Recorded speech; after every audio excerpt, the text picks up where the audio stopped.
Thank you. Calum Kerr. If I can bring you on to the universal service obligation. Whilst we are frustrated by the lack of ambition in terms of the speeds it offers, that if designed correctly, it need not hold back regions and countries that want to go further. So, as you design the scheme, could you perhaps reassure me that it will not hinder, it will actually help a government like the Scottish Government that wants to aim for 30 meg and not 10 meg? Absolutely. As you know, our research shows that the current level of 10 megabits a second is suitable for consumer needs who at least need to access a reasonable level of communication services. But Ofcom is very supportive of the fact that the level needs to be reviewed over time, and we would expect it to rise. In terms of our specification, as you know, we will be providing advice to the UK Government by the end of this year.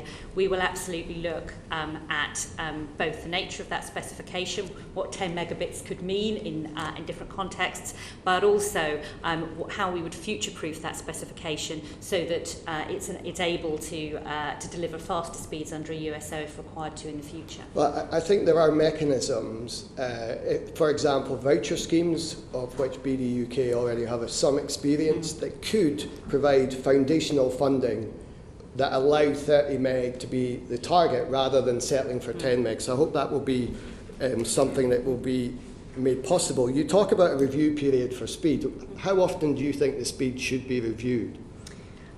To be honest with you, I think that's probably a bit of a trap. I think the answer to that is that it's very difficult to tell. I suspect if we were all sat here a decade ago, we wouldn't be talking in the way we are now, or indeed 5 years ago. So I think setting a definitive review period will probably feel too short or too long, depending on how technology develops. But we are obviously, the government is obviously taking the power to direct us to carry out reviews in this bill, and we will obviously do so. I think the danger is if we leave it open-ended, then we all get busy. It doesn't happen. Chair, can I ask one more question? One more, yes, Thank please. you. In the document, the very good document from the Minister on DCMS, it does give us a bit more information on the USO. It talks about upload, download, latency and capacity. But one of the other factors is cost. Yes. And I get frequent complaints, as I'm sure my colleagues do, that they don't get a service that, as Ron Seal would say, does what it says on the tin. So to what extent are you going to go to a granular level, look at the service, and also include cost as a key metric so people are getting what they pay for or paying what they get? I understand. So the government has asked us, and I think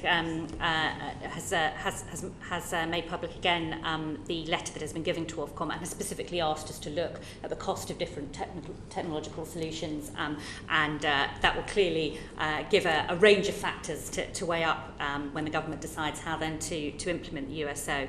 I think some of the issues you go to are about sort of how the USO will be enforced and how we will measure performance against it. Our implementation issues, which we will have to develop once we know what type of USO we are implementing.